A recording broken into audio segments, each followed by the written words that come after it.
Well, hey guys, welcome back to the homestead. Today is January 1st. Today is chicken processing day. And figured I'd kind of give you a quick view of the setup and show you what we're doing and what we have to do. We've got a lot of birds to go take care of. And this is going to be a bit of a challenge. Hopefully this, realistically, I think this will probably go into tomorrow as well.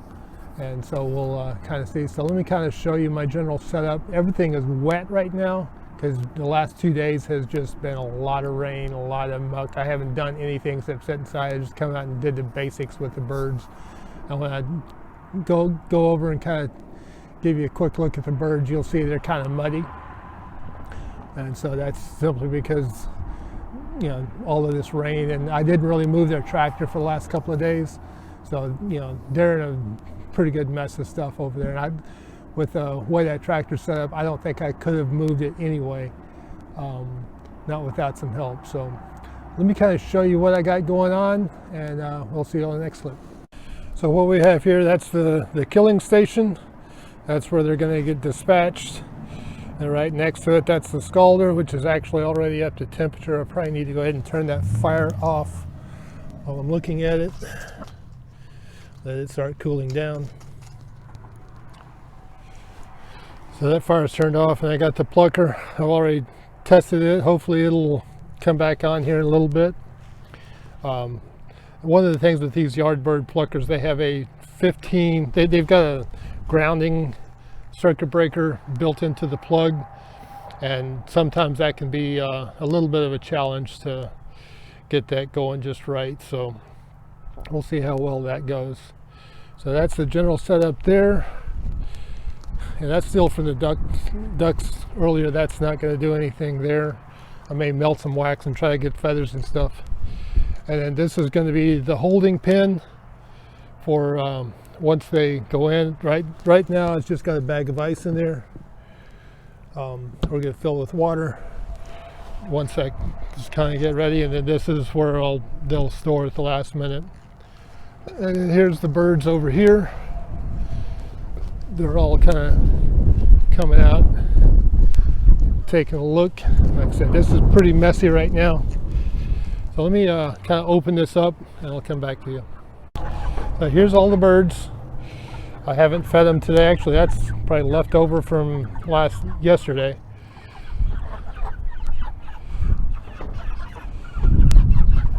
I don't have a full count of actually how many are in here right offhand. We'll do that as we get along, but it's definitely time to get these guys in the freezer camp. So that's kind of where we're at the moment. We're need to start getting these guys processed and go. One thing, let me ask you guys something if you want to comment before.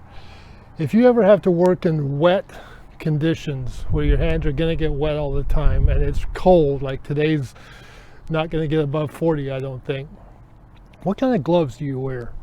Because I haven't been able to find a pair of gloves that will keep my hands dry and warm, and I can still manage to maneuver around and do the work I need to do. So I'm sure there's got to be something out there somewhere. I've just not been able to find it. Maybe it's because we're in Texas and not up north where they deal with this all the time. So anyway, we'll get the process on this, and we'll take you along on some of it. Okay, we'll talk to you on the next video clip. Hey, so if we can give you a quick update, the very first chicken I got was one of the bigger ones. So we had 3 that were left over from the first batch that we got, and so they are probably a good 10 weeks, 10 or 11 weeks old. And so he was so big he wouldn't even really fit in the cone to do the dispatching. So he was it's gonna be interesting to see just how much he weighs. I just figured I'd kind of pass that one along before I get to moving along here. So we'll be seeing you on the next video. Well, welcome back to chicken processing day 2. Yeah, I got 5 done yesterday, which is more than I did with any of the ducks at any particular time. But the main issue that I've had this time is just this cold weather. Hands, going in needing to warm up my hands and or feet. At one point, I know my feet felt like bricks. It was so cold. So That's the main issue with this stuff is just how cold it was. So hopefully we'll get a little bit more done today. It's supposed to be a little bit warmer, but we'll kind of see. So day 2 chicken processing. We'll see how we go. Let me take you over here and show you what we got done yesterday, and just kind of give you an idea just how big some of these guys are that we've got in here. So let me turn you around. So here's the cooler I'm storing them in. This is an Igloo 100 quart cooler.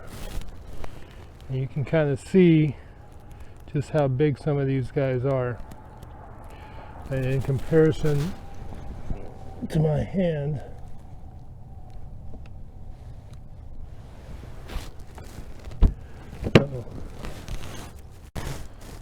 so yeah, that's the chickens we've got processed so far. We got a lot more to go. Today will be got the sun out today, so hopefully it'll be a little bit warmer and I can get through some stuff a little bit quicker. So figure I'll bring you along. I'll catch up with you later on how far we got along.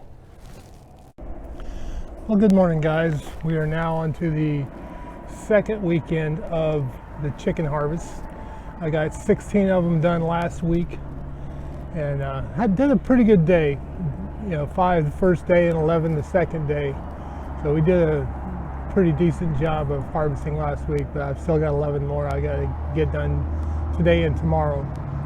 We did, I parted them all out last week, and we put, breasts and thighs and legs and wings all in separate bags and vacuum sealed them. So that took a little bit more time than we were expecting. I wish I could have gotten it all done last weekend, because last weekend was a nice weekend. It's gonna be okay today, not quite as cold, up into, right around 50, I think.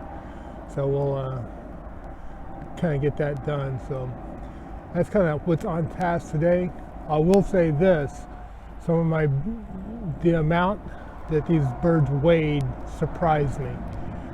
These guys were huge. Especially those that survived the initial event that they went through when they came in with the ducks. I had 3 of those, so I'll share that all of the final stats and stuff at the end. But let's just say the 4-pound 5-ounce bird that I had so far is the only bird that's under 5 pounds. Yeah, these are some big birds, and I've already got like 116 pounds of meat in the freezer. That's the other thing. This next batch we're going to end up canning a bunch of these. I think I've got 6 of them my neighbor wants. So I may be able to sell some of those and put some of those out that way. So that'll make things a little bit easier there. But I think we're going to be canning the rest of them, simply because I'm out of freezer space. We went and bought a chest freezer, and that guy's already full. The upright freezer we got is full. So my wife's going to be doing some canning on Saturday. Part these guys out. We'll see what we can do about maybe doing some in some of the freezers, and see what we can do with the giblets and the stuff we need to save. So it's going to be fun. Let me turn you around. I kind of want to go through a couple of things I've learned. It's going to be a difference between the chickens and the ducks before we kind of get rocking and rolling here. So let me turn you around and show you this. So this is the restraining cone, and this works well for ducks. Ducks have a longer body than do chickens. Now this will hold a chicken, but the issue is it's so long. When I say long, I'm talking from here to here, that you can't really get the head out the bottom to go ahead and dispatch it. I ended up dispatching it on the ground and then putting it in there for the bleed out. So that's kind of one of the only things. It's like I want the same diameter, I just need it shorter, so that the chicken head and neck and stuff can all sit out the bottom. So that's the one thing I would change, and I'll probably see about getting another one at some point down the road that's a little bit shorter. Even though they say you want the large one for the broilers, the length, it's more for the length than it is the diameter and stuff. But a couple of the big ones just barely fit in there, but head still wouldn't fit all the way down through the bottom. So that's kind of where we're at with that. So we'll turn you around. So that's what's on the task for today. We'll come back to you with all the final results and what all we got done and where we're at. So one thing I'm going to do a little different today is, typically I had one cooler that, once I got through plucking them, I'd stick them in and let them wait till I eviscerated them. And then with eviscerated them, put them in the other cooler. This time I created a second one because I want to go ahead and dispatch all 11 of them and then go do the evisceration process. So I just took an 18-gallon tote and I'm going to put some ice water in there, and that'll be enough for to hold them until I can get them eviscerated. It'll be cold water. It'll be able to keep them chilled until I can get them eviscerated. So that's kind of the other plan for today. So we'll come back to you, let you know how things are going, and we'll go from there. See you on the next video part. Well, good morning. Today's Sunday of the second weekend of processing the chickens. And we got everything finished up yesterday.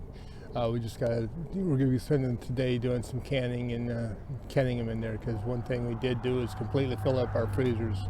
I don't think we have room for hardly anything in there, and we still got quite a bit of meat. So in total, we ended up with a total of 28 birds that we harvested. The average of all of the birds was 6 pounds 12 ounces. And the largest bird, we had two 9-pounders. One was 9.10, and I think the other was like 9 pounds 6 ounces. These were definitely some big birds. The smallest one was like 4 pounds 5 ounces, and it was harvested a couple of weeks earlier than all the others. But I think it had still gone the full 8 weeks. It might have been a week or so earlier. So went pretty well with that.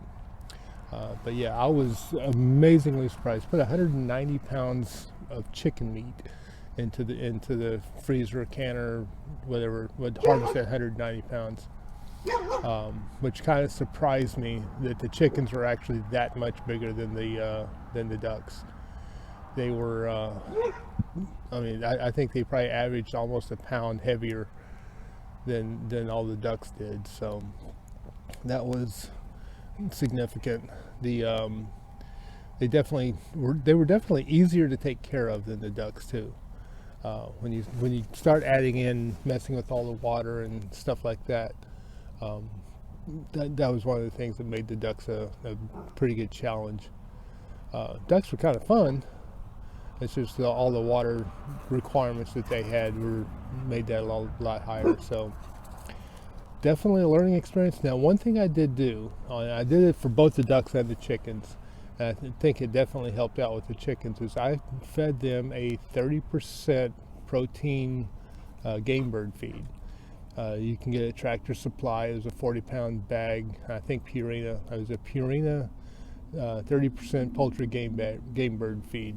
It's a feed you get for turkeys and Coturnix quail and checker, your game bird kind of stuff. So that I think was what really helped them get to the size that they got to. Like I said, that was a surprise for sure. 2 9-pound birds. That is, I don't think I've seen that anywhere. Those were a couple of big birds. Now they went 10 weeks. Just because of my schedule. I didn't necessarily originally want them to go 10 weeks. That was just kind of how the schedule worked out. So anyway, that was fun. So that's the update for this week.